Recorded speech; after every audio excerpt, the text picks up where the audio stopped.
Swami Vivekananda's Hinduism is what I would say is my Hinduism, and that's what I'm anchored in. That was from my teenage days, that's what I believed and read and practiced. 4 ways in which you can be a good Hindu.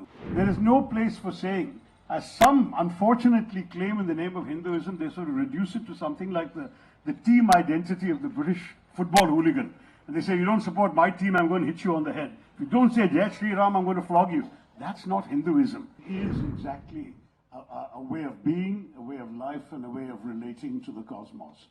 And how you actually choose to manifest that way is not prescribed.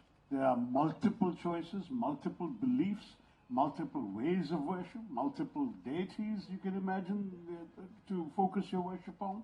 It's a religion that is all-encompassing, that does not claim to be the only true religion in the world, that accepts all other paths and all other forms of worship as valid, and that at the same time is full of questioning and incertitude. It in many ways is a religion for the thinking, doubting skeptic of the 21st century, because it invites you. I mean, even the Rig Veda's creation hymn, the Nasadiya Sutta, says, where did this come from? Who created it all? What's this all about?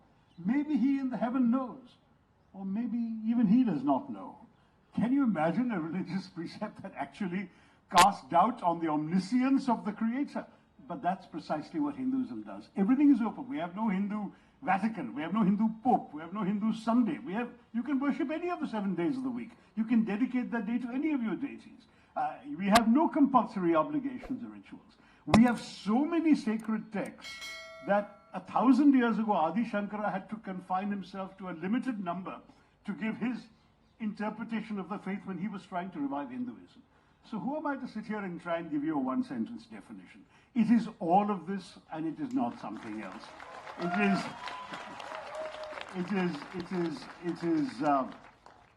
It is in many ways, I've made the slightly provocative argument at the end of my book, that in many ways it's a perfect faith for the 21st century, because in this networked world, it's kind of an open source faith. It takes ideas from everywhere, that in this world in which there's a resistance to absolute hierarchies, there are no absolute hierarchies in Hinduism. In a world in which there is skepticism, there is doubt, there's even talk of post-truth. Hinduism is a religion that acknowledges that the greatest truth is the admission of the existence of other truths. So all of this, I mean, I have very, very sort of little doubt that mine is itself a partial explanation, and that for the explanation I give, others can give another one. But mine is based on a very wide and rather detailed reading of spiritual texts over a long period of time that I've tried to distill into this understanding.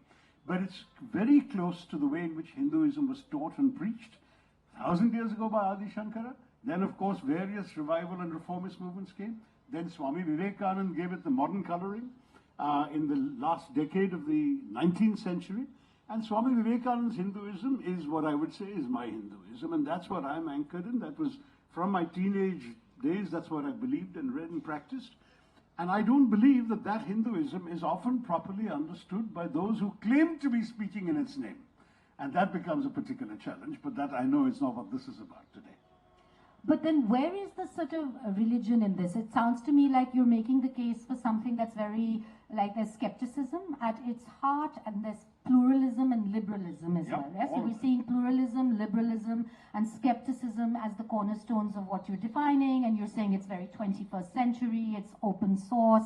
But then where is God? Where is spirituality? And I suppose I see you very much as promoting this idea, like Vivekananda, of the kind of Upanishad-based Hinduism, which is quite abstract, intellectual, all about Brahman, versus the kind of Puranic idea, which is much more about the stories and the folk tales and the kind of lived, embodied way in which people worship and actually sort of seem to think about deities. And so they're both there, but it's also partly a question of the way the faith evolved. See, the original Hindu concept, you go right back to the ancient times, to the Rig Veda. The ancient concept of God in Hinduism was actually very similar, this is going to shock you, to the Islamic concept of God today. There is a God without shape, without qualities, without gender, without sound, without some God you cannot see or imagine, the Nirguna Brahman. This God, this spark, this idea that permeated the entire cosmos. But then, after a few centuries, the rishis began to realize this wasn't enough for ordinary people. They were going around worshipping trees and rivers and mountains. So they said, no, people need something to focus their worship on. So let's think of the Saguna Brahman. The Saguna Brahman is the God with qualities, with the way in which you can imagine this great deity. And when that idea of the Saguna Brahman came about, they also accompanied it with the same Rigvedic skepticism. They said, no one knows what authoritative image there is. I mean, you can't say God is this guy with a white beard towering above you in the clouds. There's no guarantee. He might not even be a male, right? So you are free to imagine God as you wish, because the imagination is itself an admission of our unknowing. It is for us a crutch on which to focus our worship of the absolute, of the divine, of whatever you want to call it, of the Brahman. And therefore, if you want to imagine God as a 10-armed woman riding a tiger, that's fine. You want to imagine God as a pot-bellied man with an elephant head writing on a tablet with a mouse by his side, that's fine too. But by the same logic, my friends, if you want to imagine God as a bleeding man suffering on a cross, that is fine too to the true Hindu. And that is something that people have to understand. Swami Vivekananda would say this. He said that which some call as Allah, some call as Jehovah, some call as Jesus, some call as Shiva or Vishnu, that's all the same thing. He used to quote the Shiva Mahimna Stotram, which says that just as many rivers flow, some straight, some winding, some downhill, some through valleys, and end up in the same sea, so also all forms and ways of worship end up at the same divine. So that is the reason why we have these different views. And don't forget, this is the oldest continuously practiced faith in human existence. It goes back 3,500 years. So inevitably it's evolved over time. Nothing stays static. There have been various ideas, various debates, various philosophies, various schools of philosophy. Within it, there have been various distinctions. There have been those who argued that God doesn't exist, that all that matters is the material world, the Charvaka philosophy. There are those who argued that you should renounce the material world, that it's all illusion, all that matters is the divine.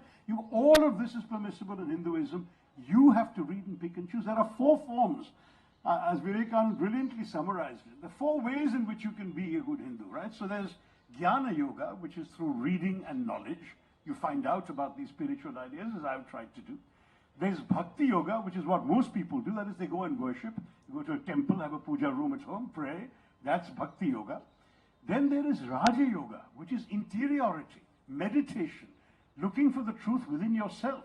And that takes a fairly evolved person to be able to do that, and some do. And finally, don't forget, Mahatma Gandhi was a great practitioner of this. There's Karma Yoga, which is to actually worship God through serving humanity, through serving your fellow man and woman. Why did the Ramakrishna mission get set up? The whole idea was, rather than just going around preaching religion, let's go out and serve people. Let's educate them. Let's teach them science and mathematics. Let's actually give them some spiritual ideas and moral values, but along with practical tools for living. That's Karma Yoga. And all these four are equally valid, my dear Pallavi. So if you want, you can be a Jnana Yogi. If you want, you can be a Bhakti, complete total worshipper of particular your favorite deities. But you can also go off and be a Karma Yogi and go off and